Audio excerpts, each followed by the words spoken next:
Group is a memoir, and it tells the story of how I was transformed from a lonely, isolated law student with no significant relationships or deep attachments to a woman who was able to have friendships and get into a long-term relationship through the process of going to group therapy. In group, I learned all the skills I needed to have the relationships that I couldn't do before I started group. And in the book, you'll read about sessions where I broke down, where I had fights with other members, where I gnashed, I pulled out my hair, I learned how to come to life and be real in front of other people. And that's what group gave me, an opportunity to get to know others and also myself.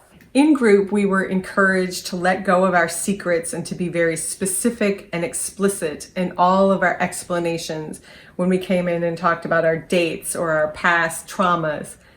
I took all of those principles and I used them when I wrote the book, and I didn't hold back, and you're going to get lots of detail and lots of explicit content about the dates I went on and some of the bad encounters I had with unworthy partners.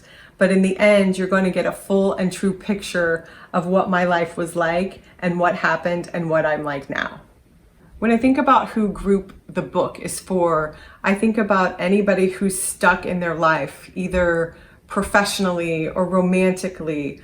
I think that person can find hope in my story. It took me years to straighten myself out, and there was a lot of backward movement for every forward step I took.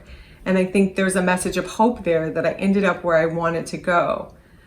As for group therapy, that's not for everybody, and I don't necessarily recommend it for everybody because some people really need the safety and security of a one-on-one relationship.